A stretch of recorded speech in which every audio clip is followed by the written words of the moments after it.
মৰমৰ ষ্টুডেণ্টছ আজি আমি পঢ়িম ক্লাছ 8ৰ ম্যাথ চেপ্টাৰ নম্বৰ 1 পৰিমেয় সংখ্যা। তো ষ্টুডেণ্টছ অনুসৰণি 1.1ৰ 1ৰ পৰা আমি 5 লৈকে পঢ়িছোঁ।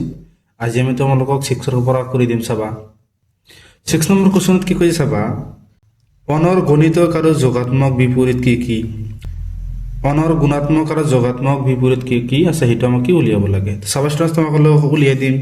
তাৰপিছত 7 নম্বৰ কোৱেশ্যনত কি কৈছে, -4/9 আৰু 11/16 গুণাত্মক বিপৰীত সংখ্যা দুটা লিখা।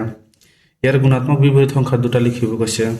তাৰপিছত 8 নম্বৰ কি কৈছে, তলৰ সংখ্যা দুটাৰ প্ৰতিক্ৰম লিখা। প্ৰতিক্ৰমৰ নাম কি জানো, ওলোটা।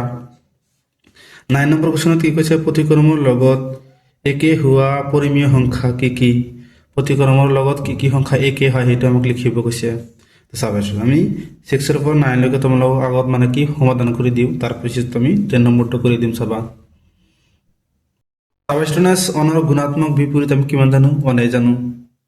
অনৰ গুণাত্মক বিপৰীত আমি কিমান জানো, 1। কাৰণ পূৰণ কৰি কিমান হ'ব লাগিব, 1 হ'ব লাগিব। তে পূৰণ কৰিলে কি 1 হ'ব। আৰু ধনাত্মক অনৰ কি যোগাত্মক বিপৰীতটো কিমান হ'ব, ঋণাত্মক। প্লাজৰ 1 আছে, ইয়াৰ যোগাত্মক বিপৰীতটো কি হ'ব, মাইনাজৰ 1 হ'ব। এতিয়া আমি তোমালোকক 7 নম্বৰটো কৰি দিম চাবা।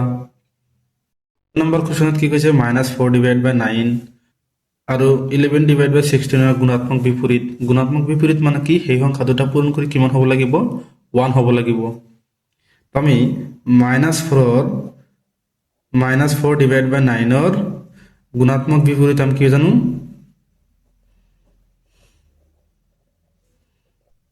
বিপৰীত আমি কি জানো, ইয়াৰ গুণাত্মক বিপৰীতটো কিমান হ'ব, -9/4। এইটো হ'ব কি আমাৰ গুণাত্মক বিপৰীত। এই সংখ্যা দুটা তুমি যদি পূৰণ কৰি দিয়া আমাৰ প্লাজৰ 1 হ'ব। তাৰপিছত আমাক 11/16 গুণাত্মক বিপৰীত উলিয়াব লাগে। 11/16 ইয়াৰ গুণাত্মক বিপৰীত বিপৰীত এইটো প্লাছ আছে, প্লাজে হ'ব। তেনেহ'লে কিমান হ'ব, 16/11। এইটো হ'ব আমাৰ এনচাৰ। 8 নম্বৰটো কৰি দিম চাবা। তো ষ্টুডেণ্টছ 8 নম্বৰ কি কৈছে, 1 নম্বৰটো কি, প্ৰতিক্ৰম উলিয়াব লাগে। এই সংখ্যা দুটাৰ প্ৰতিক্ৰমৰ নাম কি জানো, ওলোটা। তেনেহ'লে 2/3 প্ৰতিক্ৰম আমি কিমান জানো, 3/2।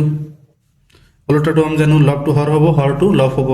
তাৰপিছত -5/12 প্ৰতিক্ৰম আমি কিমান জানো, -12/5। মাইনাছটো মাইনাছে থাকিব, ইয়াৰ প্লাছটো প্লাছে থাকিব। জাষ্ট কি হ'ব, লবটো হৰ, হৰটো লব। এতিয়া আমি তোমালোকক 9 নম্বৰটো কৰি দিম চাবা। তো ষ্টুডেণ্টছ কুৱেশ্যন নম্বৰ 9 কি কৈছে চাবা, যে প্ৰতিক্ৰমৰ লগত একে হোৱা পৰিমেয় সংখ্যা কি কি? পৰিমেয় সংখ্যা হ'ব লাগিব আৰু সংখ্যা দুটা কি প্ৰতিক্ৰম কৰিলে একে থাকিব। এই সংখ্যা দুটা আমি কি জানো, ধনাত্মক 1 জানো আৰু ঋণাত্মক 1। ধনাত্মক 1 আৰু ঋণাত্মক 1। এই সংখ্যা দুটা যদি তুমি প্ৰতিক্ৰম কৰি দিয়া, ইয়াৰ আনচাৰটো কি হ'ব, ধনাত্মক 1 হ'ব। আৰু ইয়াৰ আনচাৰটো কিমান হ'ব, ঋণাত্মক 1 হ'ব। এই দুটাই আমাৰ হ'ব কি এনচাৰ। তাৰপিছত আমি 10 নম্বৰটো তোমালোকক কৰি দিম। তাৰপিছত 10 নম্বৰটো চোৱা কি কৈছে, -25/26ক 5/13 প্ৰতিক্ৰমেৰে পূৰণ কৰা। ইয়াৰ লগত আমাক কি এইটো প্ৰতিক্ৰম কৰি পূৰণ কৰিব খোজে। তো চাবা ষ্টুডেণ্টছ কৰি দিম।